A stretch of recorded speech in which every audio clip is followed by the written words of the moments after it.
Hi and welcome to my channel. I probably should have written a script for this so that I can say what I want to say coherently, but fuck it, we ball. I'm Zogi and I made this video for a specific reason. It didn't work out, but I put in too much hard work to be like, leave it in the dust, in the drafts.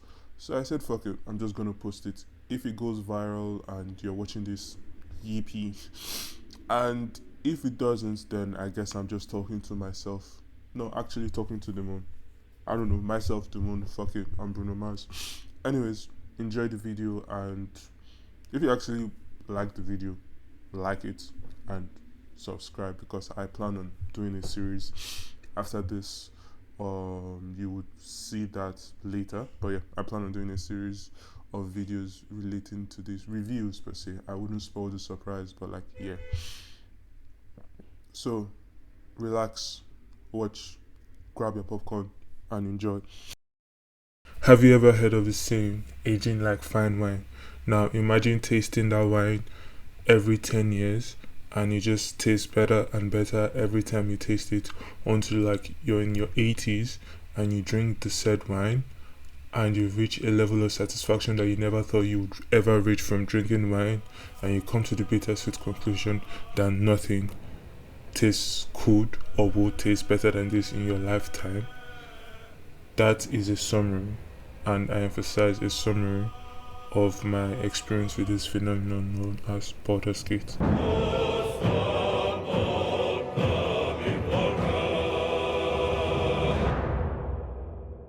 Okay, so I came up with the intro before I was going to start the playthrough that I was going to use to review this game. And good news, that bittersweet conclusion was wrong. False. As the Germans would say, falsch. And the reason why this playthrough was better than the playthrough I dubbed my Nirvana playthrough, was because of this helmet. This one goddamn helmet with a rarity level just above common blew my mind. I was literally cackling when I was mowing down foes because of this helmet. And that is another summary of Baldur's Gate I would like to leave with you. Little things such as a change in dialogue options, saying yes, no, a common helmet can leave such a devastating change in your playthrough that you wouldn't notice until you play the game again. Before I continue, if any two of the cases I'm about to list describes you as a video gamer or as a person, stop, open your online game store and buy the game. 1. You of course have to have the money. 2. You're into dating sims, especially if the sim correlates with an epic adventure story. 3. You're into turn-based games such as Marvel Midnight Suns. 4.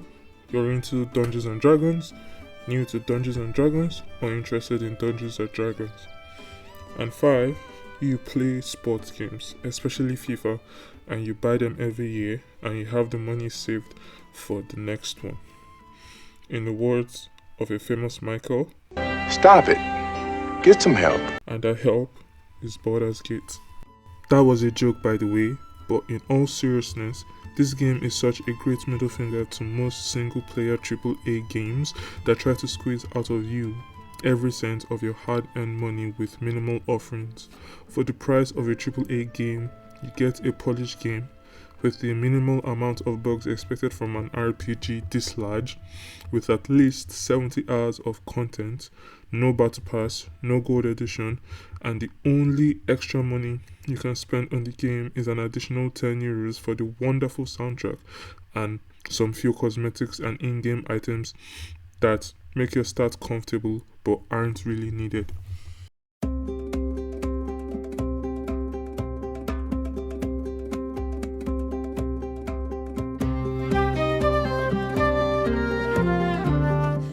On that note, let's talk about the performance of the game. I played on a standard PS5 on a 1080p monitor with 144Hz refresh rate. There are two performance modes on PlayStation 5, quality and performance. Quality offers 4K resolution at 30 FPS, while performance offers 2K at 60 FPS. And I can't tell you which is better, especially since my monitor caps at 1080p, but I genuinely think from experience, you should try both for an hour each and settle for the one that's perfect for you. For more in-depth coverage, I refer you to watch the video by Digital Foundry. As always, their videos are great at describing the details that me as a casual can't understand, or I'm too lazy to get into. I did experience some bugs as expected from an RPG this size. I did tend to experience more when my PlayStation had less free storage space, and also I experienced some lag if I skip dialogue too fast. In a multiplayer playthrough I am having right now, my avatar disappears sometimes. Most of the bugs don't impede your gameplay. All you have to do is save and load it back up. So yeah, is it safe to buy? Of course. And Larian keeps supporting the game with patches, and the bugs are gone before you know it. Sing a song of Baldur, who founded Baldur's Gate. Stay together. Keep to the light. Could not avert his fate when three dead assailed his port. Transformed, he fell their thrall. Succumbed as threat from nether ears, arose to conquer all. I would say Baldur's Gate is divided into 3 acts, with what I would like to call 3 mini acts. 2 between Act 1 and Act 2, and 1 in Act 2. And in each different act is a totally new map to explore. Act 1 takes place in the wilderness, a land with forests, caves, and little camps that embrace the wilderness or are left to be overtaken by them. The settings in Baldur's Gate are no graphical feats like Cyberpunk or Alan Wake, but you feel and see the art direction the developers were aiming for, each setting different than the last one you visit. Mini Act 1 takes place in the Underdark, an underground world the Drow and the Dark Gnomes call home, and the other races seem to fear. With different biomes and hidden secrets, it is arguably the most aesthetically pleasing map Baldur's Gate has to offer. Mini Act 2 takes place in the Mountain Pass, a short passageway between Act 1 and Act 2, but with an old abandoned monastery with stories I wouldn't spoil, but Mountain Pass is definitely my favorite map, so you should check it out. Act 2 takes place in the Shadow Coastlands. Don't need to say much, the name speaks for itself, shadows and curses. If there's any tip I would give for this act, bring the spells that have light and do radiant damage. Daylight and Spirit of the Guardians are the most effective. Act 2.1 takes place in a dungeon-like temple dedicated to one of the gods of Faerun, but long since abandoned for reasons you would have to discover. And last but not least, Act 3, you guessed it, Baldur's Gate. Now, you might be thinking, the game is called Baldur's Gate 3, why do we only get to it in the last act? I'll answer that with, it is worth the wait. I don't know if this is factually true, but Act 3 feels like Act 1 and Act 2 combined. So many secrets that I didn't find out until my third playthrough, with so many interesting characters. There is so much to do that it feels like it should be a full price sequel to Act 1 and Act 2. I will talk about exploration and navigation as I go more in the video for reasons you'll come to understand, but Larian truly made a unique world that is fun to explore and feels accomplishing to conquer.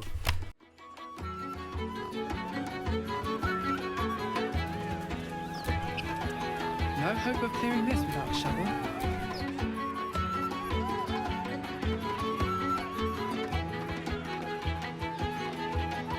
Shoot. So the way Larian tells the story of Baldur's Gate was weird to me at first, as someone who is largely used to the hand-holding methods of storytelling, such as Marvel's Spider-Man and Ubisoft Assassin's Creed games, where there are map markers and the whole story is told through cutscenes. I love that, and I still love those type of storytellings because all I want to do sometimes is come home from school and shut my brain off and let it all be fed to me. Unlike a game like Elden Ring, where you have to remember each piece of dialogue, cutscenes give you bare bones to work with, and all you are left with are texts you find exploring the world and one-off lines from NPCs. Now, that type of storytelling was frustrating to me until I played Baldur's Gate. Larian storytelling in Baldur's Gate 3 is in a sweet spot between an action-adventure game like God of War, where cutscenes are easily understandable and tell you most of the story, and Elden Ring, in which they support the story and almost complement the already amazing cutscenes with books, texts, letters, trinkets, and side missions. And yeah, side missions, if you can call them that are so integral to the main story that not doing some that might seem inconsequential might change the trajectory of your story. And yes, it is your story because I have started 7 new playthroughs. I have reached Act 3 in like 5 of them, finished 3, and each had enough difference that I could call it a different story. And that is just me with my mindset and behaviors. For someone more unhinged than me, the story would be different. For someone more forgiving, the story would be different. I think the best way to summarize Baldur's Gate 3 story and also mission design is to liken it to the time stream in Loki. You can have the main time stream, which is the main story, and you can branch off into other time streams. And you can decide to make the branch time stream your main time stream. You can break it off, or you can loop it back into the main time stream. Essentially, explaining your story to someone who hasn't played the game will look exactly like this guy. So yeah, that is just the storytelling. I haven't even talked about the story itself. Depending on your choice in the beginning of the game, you wake up somewhere to find a tadpole in your head. You find other characters with similar afflictions to find a cure to said afflictions.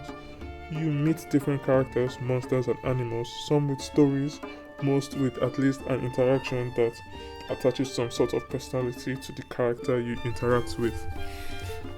I'm not going to talk much about the story because it would inevitably lead to spoilers. Instead, I'll focus on the storytelling because it changed the way I view storytelling in video games.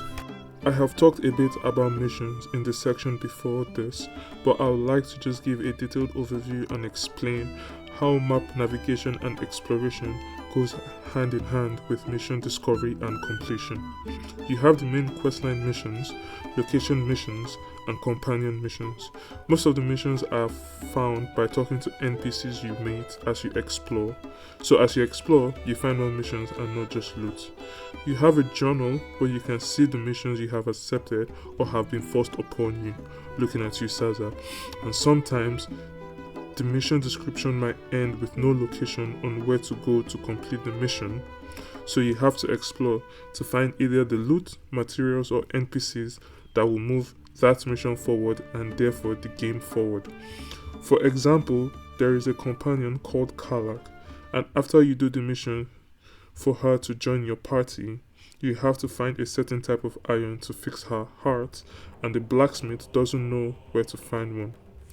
But as you explore, you essentially stumble upon said iron. So essentially, for you to get more missions that are important to the story moving forward, you got to explore. And as someone who preferred the quest marker straightforward type of games, this was a little bit weird at first, but with enough patience, I got used to this type of storytelling and mission delivery that replaying games like Elden Ring felt like a whole new game to me.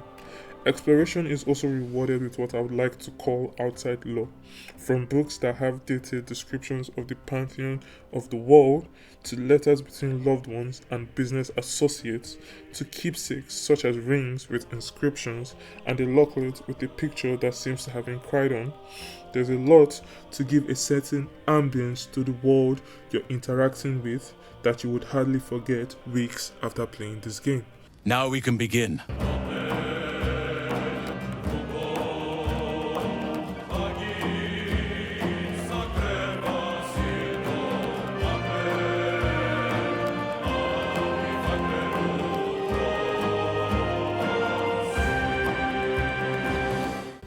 Now let's talk about my favorite part of any game, combat.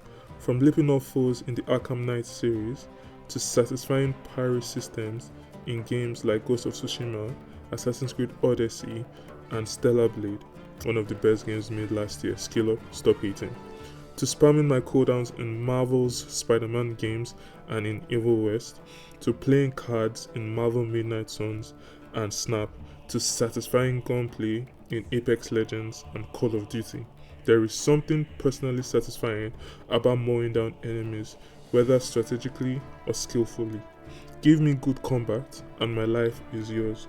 And while combat might not be the most intriguing part in a game with such wonderful storytelling, but with a well done video game adaptation of Dungeons and Dragons combat, masterful hiding of the boring mechanics of Dungeons and Dragons, cinematic masterpieces of boss encounters, and just an overall great synergy of all the elements that make up Baldur's Gate combat, I believe Larian has crafted a great combat system to accompany a juggernaut of storytelling that leaves you coming back for more. Okay, there are two ways I think you can review Baldur's Gate 3 combat. 1. As a Dungeons and Dragons video game adaptation. 2. As a standalone video game. I will be focusing more on the standalone part, mostly because I am relatively new to the game of Dungeons and Dragons and I still don't understand some of the game mechanics like hit die. But I would say, if you ever wanted to get into Dungeons and Dragons, I believe Baldur's Gate is a very good entry point. There are 3 levels of difficulty: an easy mode called Explorer, a normal mode called Balanced, and a hard mode called Tactician. There are 2 additional modes: an honor mode where if you die the game is over, and a custom mode where you can tweak certain things like the difficulty of enemies, etc. I have played at least 5 hours in all the difficulties and I can say with confidence that each difficulty level is different in their own right and not just more meat on the meat sacks for you to hit more. Don't get me wrong, there's an increase in enemies' hit points and a reduction in yours, but there are new challenges like new spells to deal with and smarter AI that you just don't feel the increase physically but also tactically too, requiring you to use your class to their fullest ability in the harder modes if you don't want to die to some random goblin.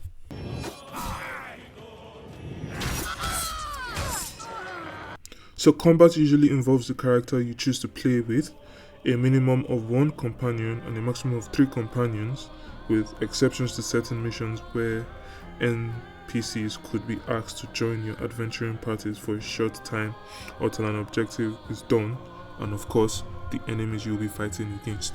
There are about 12 classes that you can choose for you and your companions, with some classes having only 3 subclasses, while some have as much as 8 subclasses.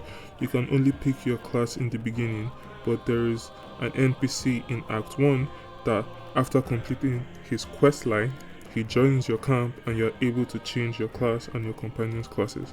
For some classes like Cleric, you get to pick your subclass pretty early, while for some, you have to level up at least once or twice.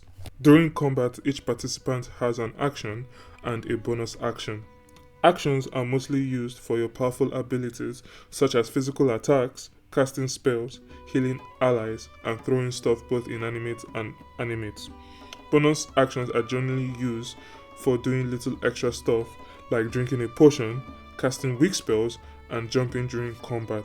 There are ways to increase the amount of actions and bonus actions taken in a turn, such as spells, items, scrolls, and even class features. And as you get stronger and get better, there are opportunities for you to make the teeny tiny little bonus action to cause massive devastation.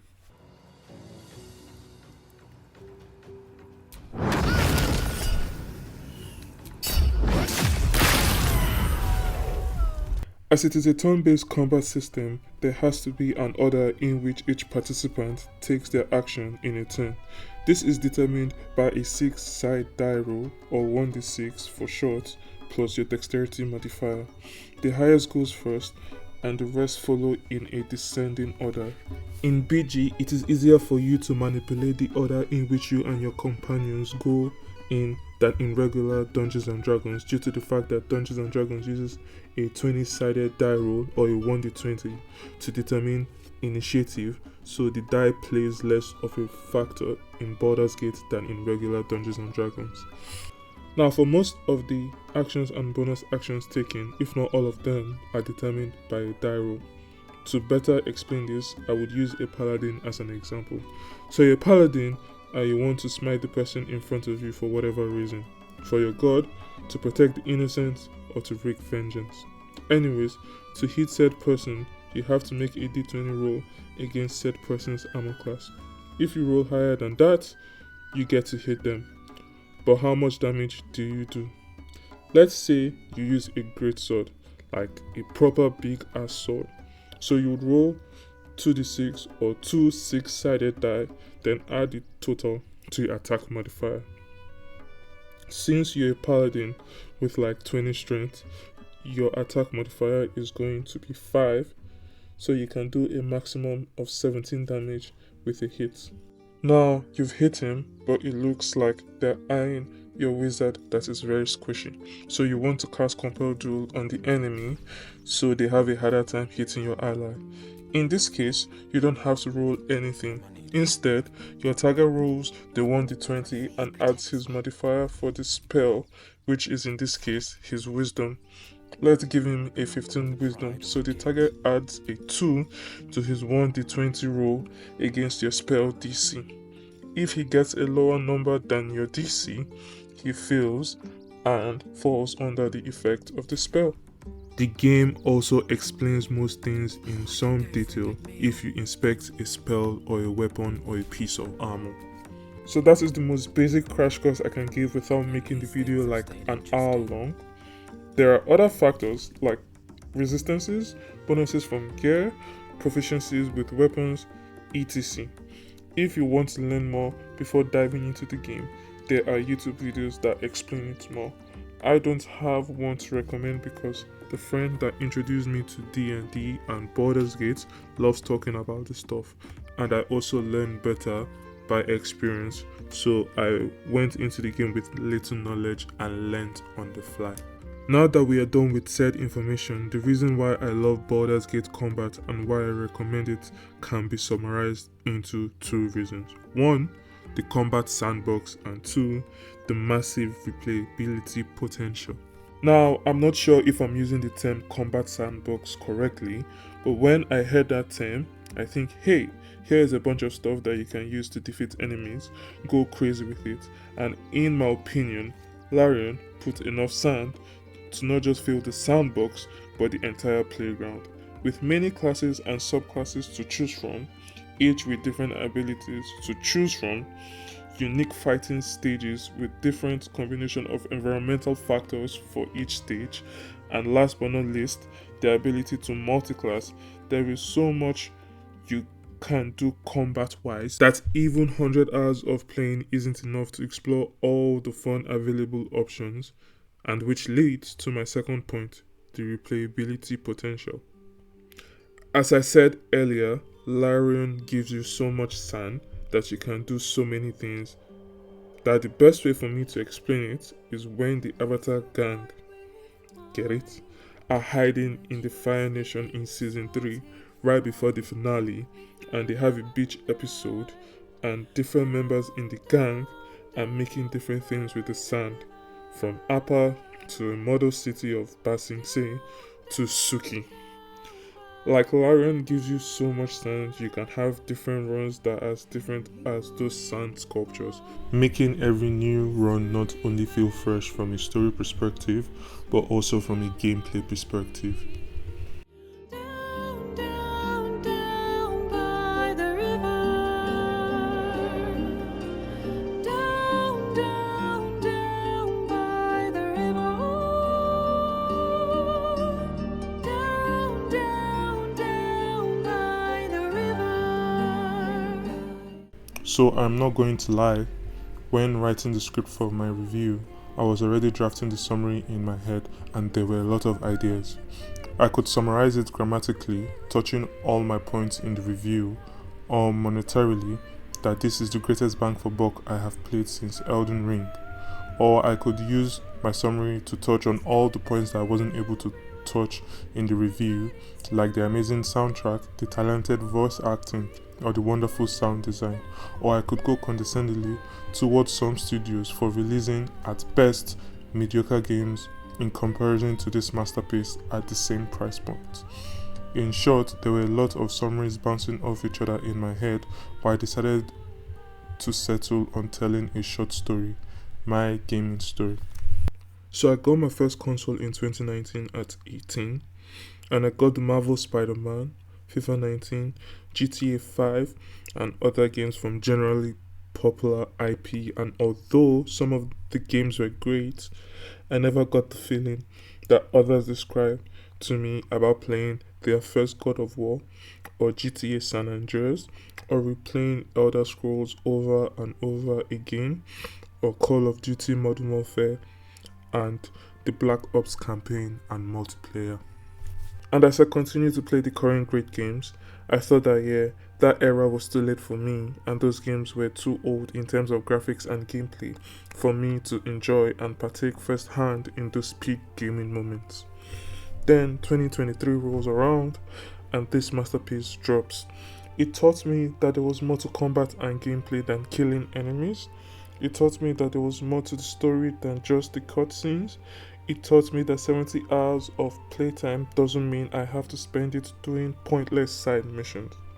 Essentially, Baldur's Gate taught me how to play video games in a whole new way that I couldn't understand before.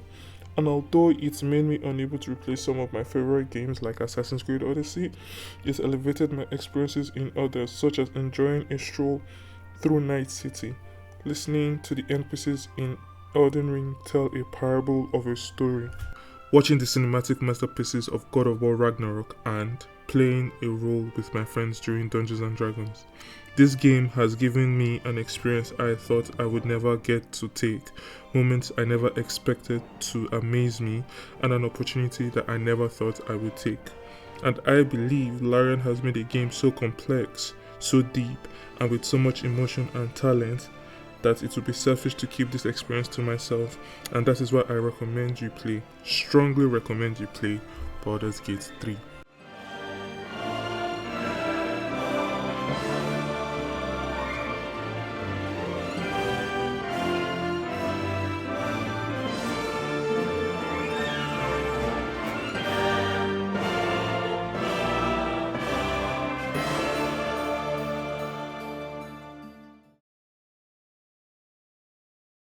Oh my god, you actually made it to the end of the video. Wow, that's crazy. I mean, if you're here, that must have mean I've cooked. So, to myself, I say well done. And to you, I say thank you for making it to the end of the video. And also, keeping up with my drone voice. I would like to apologize for that because I wrote the script a while ago.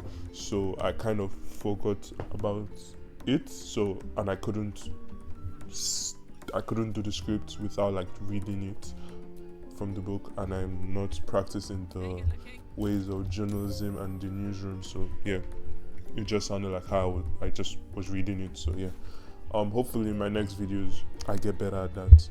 So but if you liked the production, if you liked the script, if you like the way I talked about Baldur's Gate, leave a like and subscribe. Apparently it helps, but what do I know? I'm a new YouTuber. So when it helps and when I notice the help, I will let you know. But otherwise, thank you for making it to the end of the video, and see you soon.